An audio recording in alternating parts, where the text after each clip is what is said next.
ఏంటిది ఇంత బూజ? ఎక్కడ పడితే అక్కడ. ఎన్నాళ్లయింది దులిపి.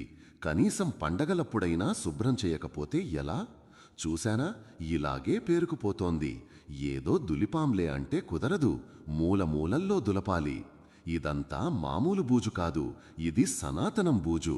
మాయలు, మంత్రాల బూజు, అద్భుతాలు, మహాత్మ్యాలు అంటూ మనల్ని మోసం చేస్తూ కరడు కట్టేసిన దొంగ బూజు. నిశ్చయంగా. మరి ఈ బూజుని ఎలా దులపాలి? మామూలు బూజుకర్ర అస్సలు చాలటం లేదు. అయితే ఒక దుడ్డుకర్ర తీసుకోండి.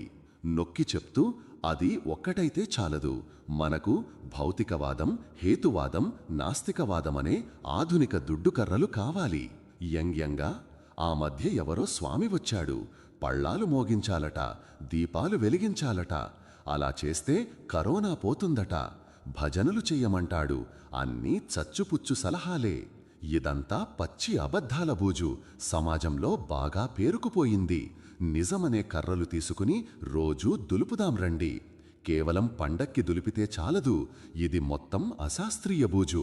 ఈ సమాజంలో స్త్రీలు వీళ్లకు చులకన, దేవదాసీలు వేశ్యలతో సమానమట.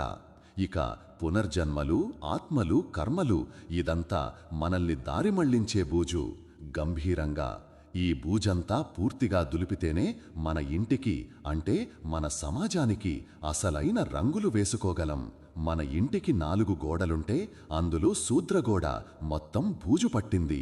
బూజే కాదు, చెదలు కూడా పట్టేసింది. సిమెంట్ రాలిపోతోంది. హెచ్చరికగా, ఒక్క గోడ కూలిపోయినా ఇల్లంతా పడిపోతోంది. ఈ మాత్రం జ్ఞానం కూడా లేదా? దులపండి, దులపండి, అన్ని వైపులా దులపండి. గోడలు గట్టిగా ఉంటేనే ఇల్లు గట్టిగా ఉండేది. ఈ బూజు మొత్తం దులపండి.